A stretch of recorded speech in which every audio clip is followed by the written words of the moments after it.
have wasted 10 years in Canada because in China, I had a manager role, and in Canada, I had to start from zero again, and I couldn't take the manager role, and I could only start my work from a very basic entry level in Canada to gain the Canadian workplace. Even I hold the Canadian master degree, I still be considered as not as professional as other probably European immigrants or the white community members.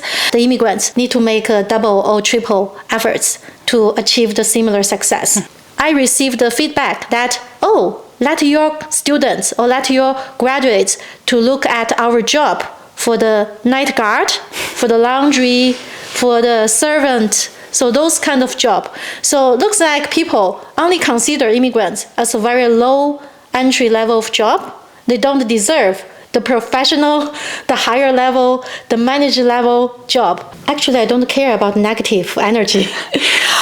I need to learn from you.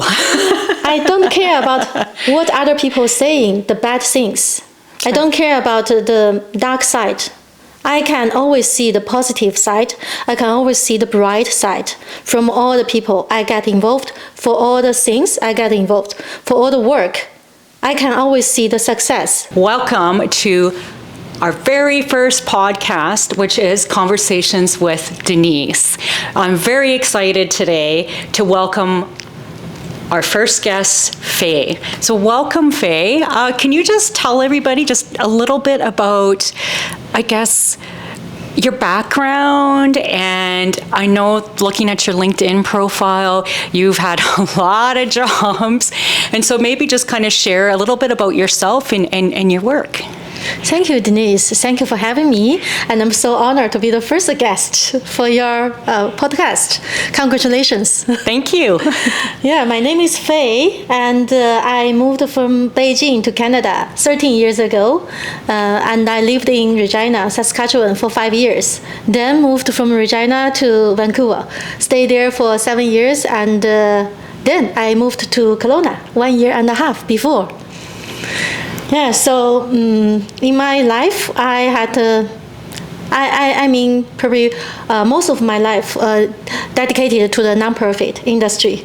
In China, I worked for 10 years, and I worked at China Service Engineering Association, and I helped lots of international companies to make investment in China and set up the plants in China. Meanwhile, I organized lots of international conferences and exhibitions and seminars in China. Through all those years' experience, I had a great passion serving the community.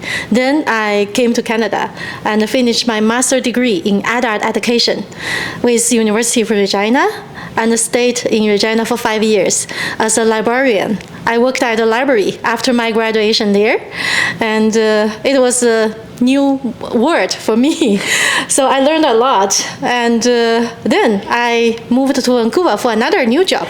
MyTax is a nonprofit organization, encouraged innovation, building up the connections between the industry and academia in Canada. So I value those work experience, and I made the connections with lots of universities, not only in Canada, but also in the world, because we try to attract the talent from other countries to Canada. And I feel like I'm honored to learn and build up the innovation in Canada. But later, I got an invitation by OCCA, the charity I'm working now. It's established by Chinese Canadian in Kelowna 15 years ago. The name was Okanagan Chinese Canadian Association, and now it has evolved into the multicultural umbrella organization with lots of diverse ethnic groups under the umbrella, and we stand together and speak together. I'm very honored to be invited to this organization and engage in the community, serving the community, and building up the community. Wow, thank you. I don't know if I can remember all of that. So it sounds like you've moved around a lot. So where do you feel has been the best place that you've lived, and why? oh, I hope my friends in Regina and Beijing didn't see that.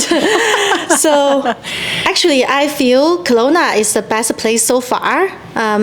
Not only because I'm living here, but also the environment, the platform, the opportunity to make changes. Because I see the value of make changes together, and I see lots of people support and stand together. I feel the unbelievable unity in this community from all the different diverse ethnic groups. People are willing to exchange, to communicate, to stand together, to speak together. That's very encouraged. So I feel Kelowna is a good place. It's the best place so far. Yeah, so I mean, in Kelowna, I actually moved from Edmonton. So I understand that Edmonton was such a good community in a lot of ways. And then in Kelowna here, that it's interesting because I've been here now for 7 years, and just from my background of me being, Chinese, but being adopted and not understanding any of my culture because I didn't grow up around Chinese culture. And I just have to say, when I attended your event and I was, honored to be one of the panelists, I was very overwhelmed with joy and saying, wow, there is a huge Asian community here. So when we're looking at that, how do you, I guess, what was some of those things that you had to do when you brought that, Asian Heritage Month and you brought everybody together in that one space? What were some of the challenges and what were some of the successes? Why do you think that was successful as it was? Yeah, thank you, Denise, for attending our events and be the panelist. We were so thrilled to have you. You said there was a large Asian community here, but actually not. The Asian community here, the population is very small comparing to Vancouver.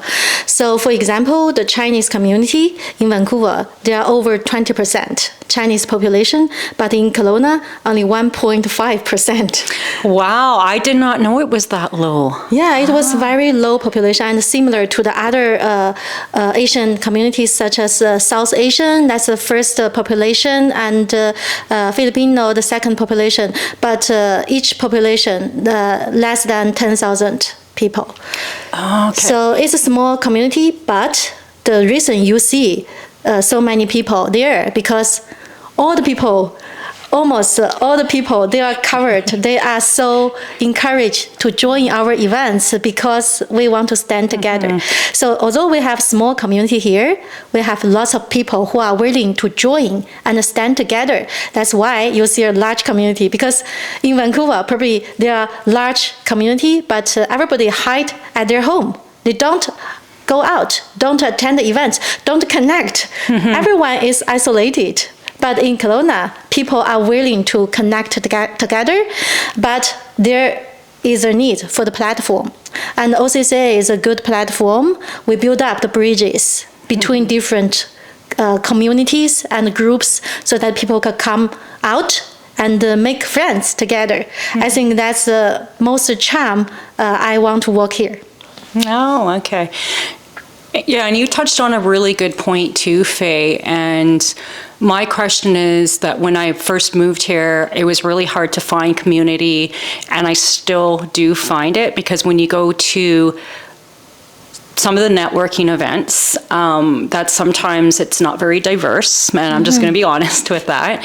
And so, and I always wonder, I know it's a small population, however, I'm wondering what would be I said, if you could have a magic wand, if you want to call it, and you could bring people together in one space, because what I noticed too is that within cultures, we actually stick in silos still. And I know what you're doing is you're trying to break down those silos. Therefore, how do you see this as, if again, you had the magic wand, what would you do to make sure that we truly all come together in one space? Yeah, I wish I had a magic wand. So So if I could, I just create the big community space for everyone to come and join and have a conversation. Because I see the value of people's communication. People really want those opportunities for the conversation. But there is limited space in Kelowna. And it's even hard for us to find a venue to accommodate over 1,000 people. Because, we're organizing the Lunar New Year celebration, and always we have over 1,000 attendees. But it's so challenging to find a space. And you mentioned about the challenge. One challenge is the space. Yeah, limited space here.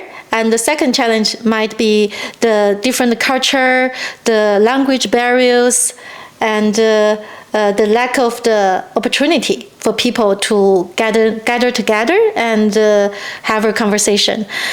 So for me, I think I just want to host people with delicious food, with wine. We have lots of wines here. So, I'm there. Yes, welcome. So I think people just need an opportunity or excuse to have a conversation with each other. Yeah, and I know in a lot of my work I do around leadership and communication, a lot of people feel that they're almost uncomfortable. They're worried that people are going to get angry. And so kind of on a personal note, if you would like to answer this, like what do you feel are some of those assumptions that people might have based on Chinese people? So like, for example, you and I are, working, and let's just say I was not Chinese, right? Like what advice would you even provide to me to say, these are some of the assumptions that I wish people within my workspace or within my personal space, knew about me? Yes, I think my identity sometimes creates some kind of challenge at the workplace.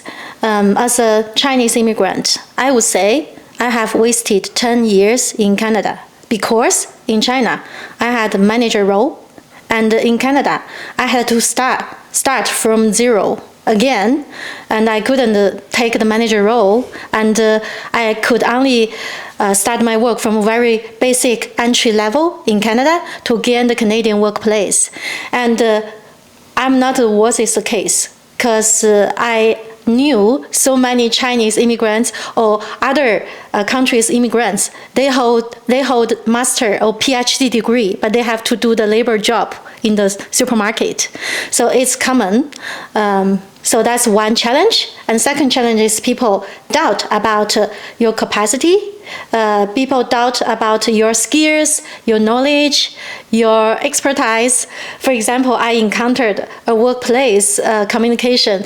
I proposed a very reasonable solution, but my colleague asked me, where did you gain this knowledge? If you gain this knowledge from outside of Canada, it might not be as advanced as knowledge here. Wow. That was a very weird situation, but I would say it happened everywhere. It happened to every immigrant. So we have to restart our career journey in Canada, and we have to probably make double or triple hard work compared to the non-immigrants to gain the similar success in Canada. And that's only the best opportunity, because many people, they even don't have that opportunity. Yeah, and that's frustrating, because that's one thing that I find that is just in the workplace, is that in Canada itself, we're going to be running into a huge labor shortage pretty soon. And of course, we have, many immigrants coming into Canada. And to me, I've always been in that mindset, who cares where they get their education from? It's just as validated, and it's, I don't know, it's I'm going to get on my soapbox now, because it is extremely disheartening, because look at how much you've done. That's what, and I have to say that when I was looking at your LinkedIn profile earlier, I was like looking it up, and I was just like, you have done so much stuff, and to learn that you weren't taken seriously just because of visibly how you look, and people thinking, oh, you came from another country, so it's not validated. And I just think, well, no. And one thing that, as I'm frustrating is that if people come from maybe other European countries, do you feel that maybe they're taken more seriously? Like, what's your opinion on that one? Yeah, even I hold the Canadian master degree.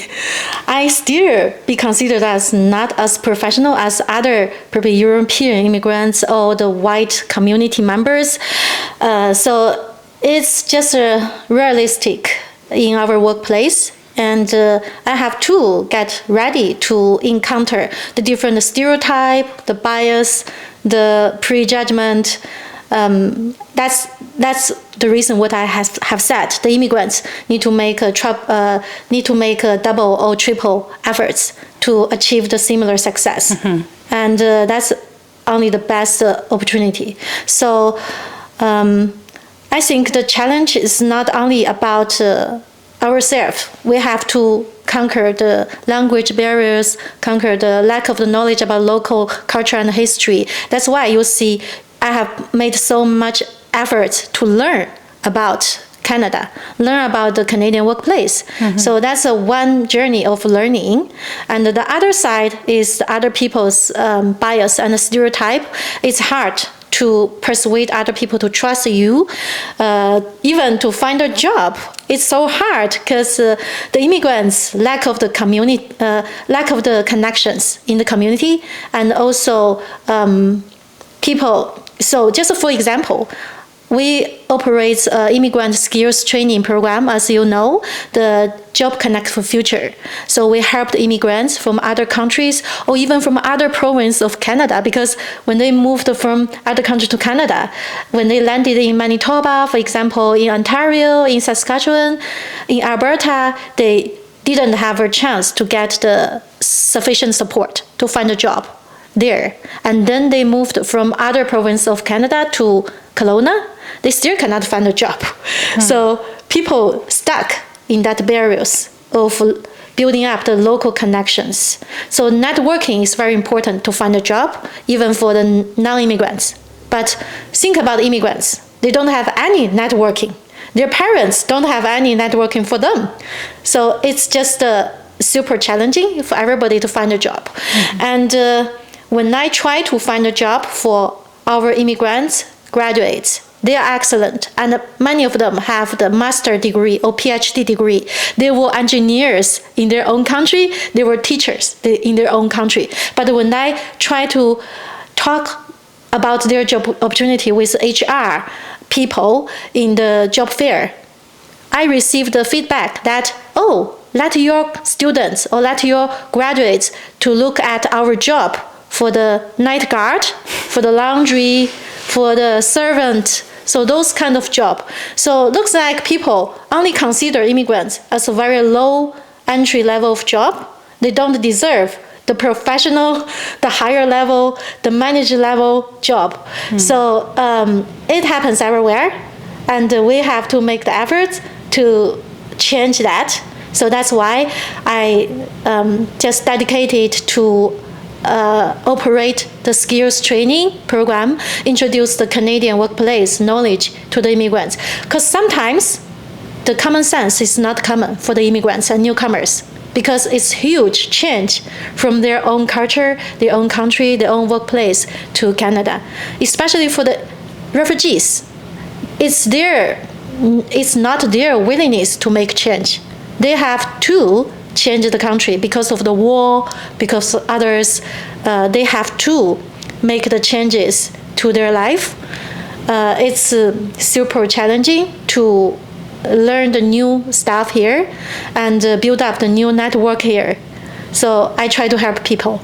Yeah, and I think, with your work that you do with OCCA, and I know that you're part of the Asian, Heritage Month celebrations, as well as the Folk Fest. So when you're speaking about these challenges, and it's very, again, disheartening. What would be your advice to leaders? And I think that's the point of this podcast too, is when we're coming back, is to learn about you as a person, as Faye, right? As, as a Chinese immigrant, because when I teach my unconscious bias workshops, I say don't surround yourself with everybody that has the same opinions as you, looks the same as you, because the thing is, biases start to go away as soon as you get to know somebody. And so with that being said, what would be your advice, whether it's to the immigrants coming in or to leaders that are maybe paying attention to this podcast, of what would you like leaders to do? So, what would be your, I guess, advice for taking away some of those biases that we all have? And this is the thing, right? We all have biases, but what we do with them is a choice. Yeah, so I would suggest the leaders to take the courage, step out, talk to people. Because I had the same feeling as you when I attended the events in Kelowna or in West Kelowna. Sometimes only myself was the racialized people. All the others are white. So I don't know where are the other racialized groups, because when we organize the events, lots of people show up. But when I attend other people's events outside of our community, they all disappeared.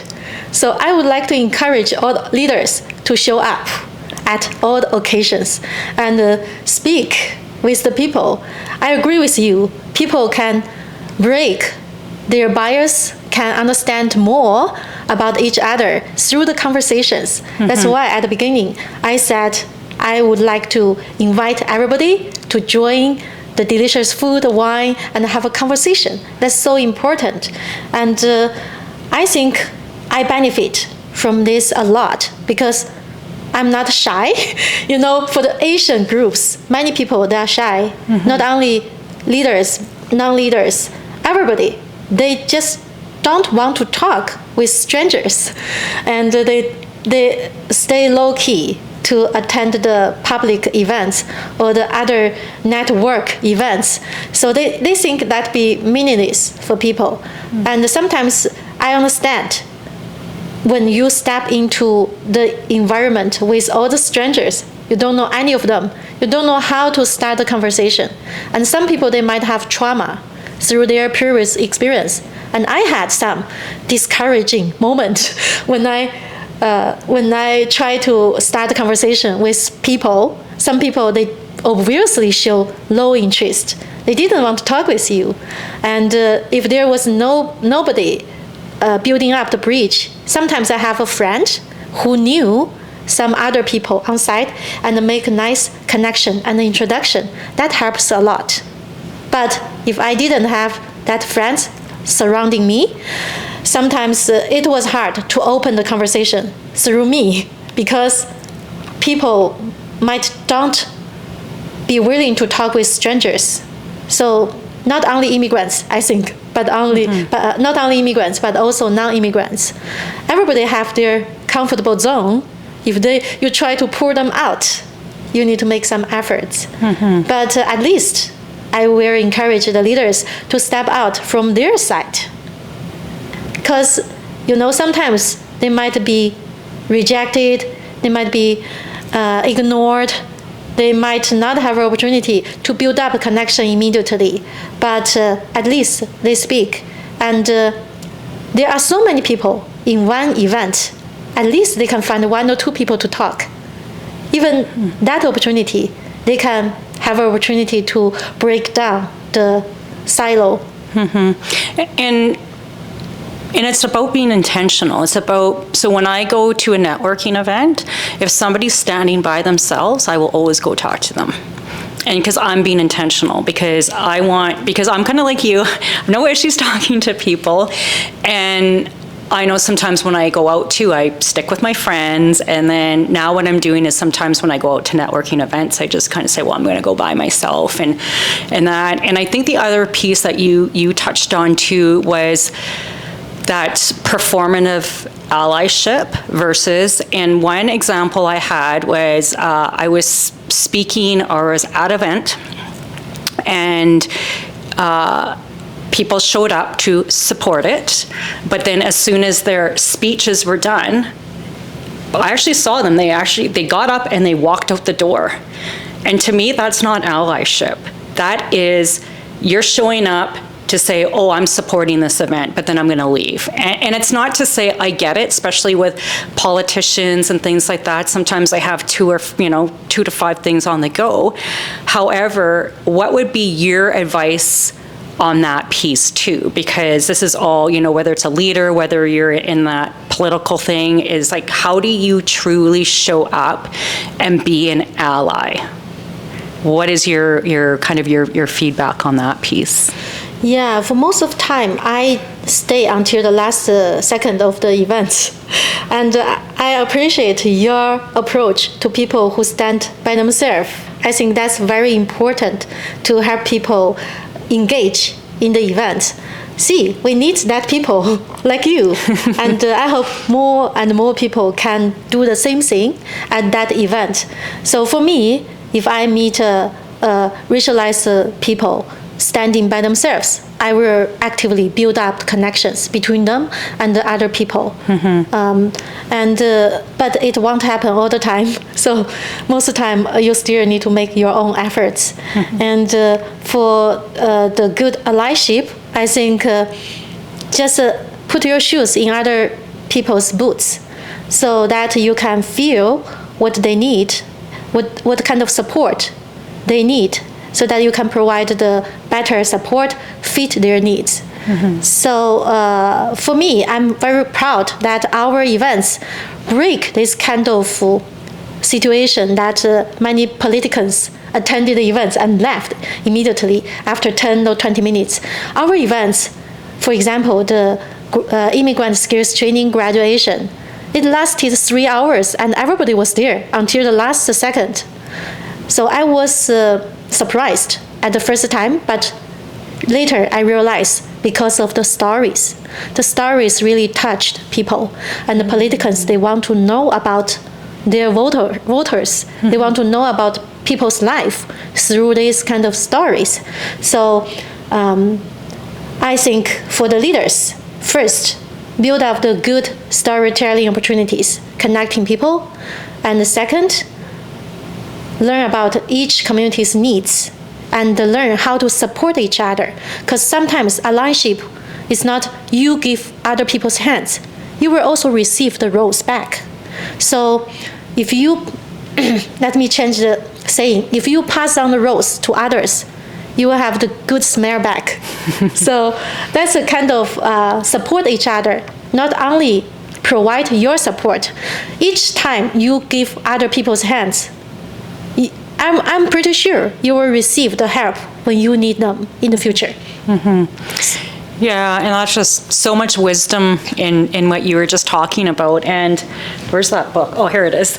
So you were talking earlier, and I think everything that you have talked about so far on this podcast is really about being curious. It's seek to understand. So I'm actually reading this book right now, and it's called The Curious Advantage. And the authors really go into that when we stop wondering, and that's when we start going down, and our mental wellness and everything starts to go down. And I think this is, I'm only halfway through, but it's again, what I really took out of it is because sometimes I stop wondering. And every time I do, like right now, I've been just in a funk. And it's because in our work, it is heavy. It is heavy what we're trying to do. And some days it's hard. So I'm just going to flip this a bit. So what do you do to recharge? To what? To recharge. So, if you're having a heavy day and let's just say something happens, you just had a bad experience or whatever, what keeps you going? Like, what keeps you motivated to say, okay, I'm going to take off today, but tomorrow I'm going to get right back into it? Do you have any words of wisdom? So to be honest, I don't have those kind of moments a lot because actually I don't care about negative energy. I need to learn from you. I don't care about what other people are saying, the bad things. I don't care about the dark side. I can always see the positive side. I can always see the bright side from all the people I get involved, for all the things I get involved, for all the work. I can always see the success, and I can always see the bright part. For example, if you applied for a program and you fail in that, at least you learned how to make it better the next time. Mm-hmm. So I agree with stay curious, because each time I have lots of questions. I attended lots of events organized by the founders or the government. I was always the person who asked the most questions, because I think asking questions means I listen to them carefully. And I don't think they dislike that, because they have the person who pay attention on what they are going to promote. And also stay curious about the problem, the issues. Why you are not successful this time? You can learn about that. And next time you will do better. Yeah. And for the bright part of the personality, because sometimes some people, they treat you badly, but at least you need to improve yourself. You don't need to make everybody happy, but if you improve yourself, you will be more successful in the future. So I think I'm the person who don't care much about negative things. So I don't have lots of disappointment for all the work I do, for the people I contact. And I feel I'm fortunate. I have so many kind people surrounding me, and so much support I received from the community. I encountered some people, they didn't care about talking with me. They didn't want to talk with me. But 90% people, they show their hands and they show their support. Like you, we didn't know each other before, but so many people like you, we didn't know each other before, but people try to learn about me and try to support our diversity and inclusion. So I feel blessed. Yeah, so I always feel I'm fortunate. Probably that's why I don't need that kind of efforts to forget about any bad things. Mm-hmm. Yeah, so it sounds like you just have a lot of gratitude for people and seeking to understand, that curiosity piece, and that's probably what drives you, because just even looking at everything you've done, you've always typically been in kind of that nonprofit arena, if you want to call it. So one question I have too is that when we're looking at creating inclusive spaces, what do you feel is what would be your superpower? Because again, when I walked into your event back in May, I felt instantly included. What do you think, and what would be your advice to leaders of how did you do that? What were the kind of those steps that you took to make sure that it was inclusive? I just tell everybody how much they are valued. As you said, I'm grateful for all the people, and I see the advantage of each people, even for the newcomer, even for the people who cannot speak only English. I can see their potential of making contribution to the community's benefit together. So the first thing, I value people's contribution. I value people's talent. I value everybody's skills and knowledge. I'm happy to learn from everyone. The second, I think I just building up the connection and make people feel the enjoyable environment in our events and provide the platform for everybody to have opportunity to contribute. Because if you rely on people, people will feel they are valued and they are more than happy to contribute to the community benefit. And meanwhile, everybody, no matter how much difference for their opinions and their background experience, they all value the common benefit of the community. That's our common value and the common benefit.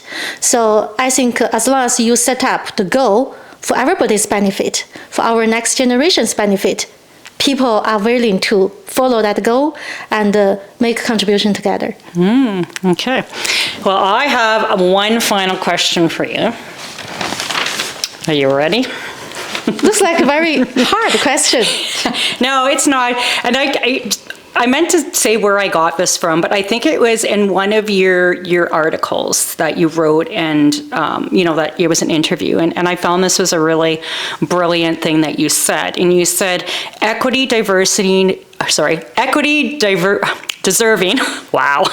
deserving communities can't be the only ones supporting other equity deserving communities. So I understand what you're saying within that.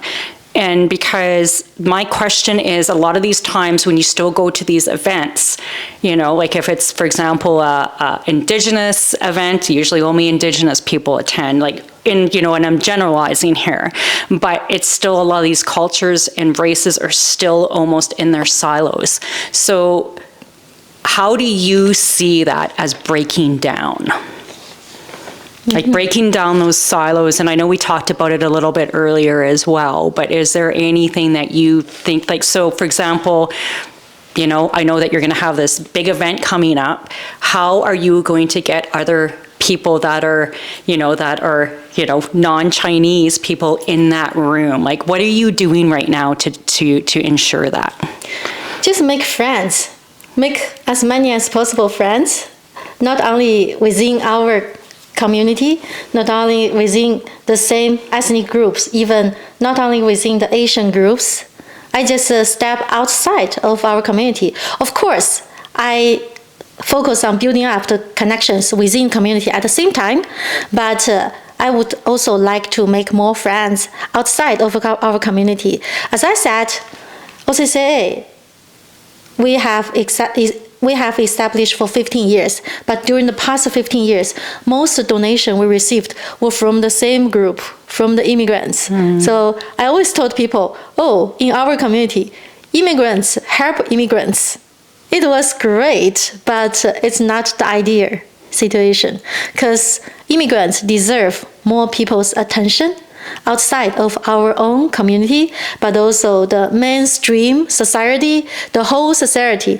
They should see the potential, the talent, how much immigrants can contribute to the community. For example, we have great volunteers who are passionate to have the performance at the seniors' homes and teach other people Tai Chi or the other Chinese arts free, and they are willing to do that, but they just don't have the platform, the spaces even to do their volunteer job. So I think for those people, I really know their value, and I'm grateful for their passion to contribute to the community, and I want to build up the platform for people. So just to kind of end the podcast, Faye, what would you like to promote? If you could promote one thing that you would like people to come to attend, to support, what would it be? Okay. Yeah, so I would like to invite everybody to join our Spring Lantern Festival on February 22nd at Kelowna Events Center. We will celebrate Lunar New Year and the Year of the Horse together. There will be lots of multicultural performances, traditional Chinese food, very delicious, and also the games, prize draws, and the photo booths with Chinese traditional clothes. Welcome everyone to join us. Please check the details at our website, occabc.ca. You will see the Spring Lantern Festival's details. We only offer $29 tickets for the full Chinese authentic meal. If you like today's podcast, there's going to be a lot more. Please comment or like, and also provide some ideas about maybe who you would like to hear from next. Again, this is the podcast, Conversations with Denise. So I'm looking for any guest that is in a leadership position that truly embodies inclusive leadership. Please check out my website, tigerseye.ca. And also, if you are interested in today's podcast too, I'm shamelessly promoting my book, which is Finding My Place, My Journey to Authentic Leadership, where I talk about raw stories, unfiltered, my experiences, and provide people with leadership tips. Thank you. Well, thank you. Yeah, so you talked a lot about today around relationship building. Mm-hmm. And that is so important because when you connect on that emotional level with somebody, then you're more likely to support. So I like that. So that's what you're saying with this piece, is that if you could ask for, for one thing from people, it's just supporting, the organizations, supporting the immigrants, be careful of your bias when you're hiring. And I know that there are so many other nuggets that you put, into this podcast. So I just really like to say thank you for taking the time today to be on this podcast. And it was a privilege. You're a wealth of information, and you truly amplify being an inclusive leader and just all of the work you do for this community. We are lucky to have somebody like you in our community. Thank you so much, Denise, for having me. Mm-hmm. And I'm honored to be your first guest. And thank you so much for your efforts to making our voice heard. Because, sometimes for the immigrants community, we try to bring the other people's attention through lots of different ways. The events is one way. We create a multicultural event celebration and attract people by the delicious Asian food, for example, to connect people. But most of the time, I feel like I need to heavily wave, say, hi, please see us. Please hear us. So it's very hard for us. And the podcast is a very good way to introduce our voices to the world. Thank you so much for creating this platform. Yeah, thank you.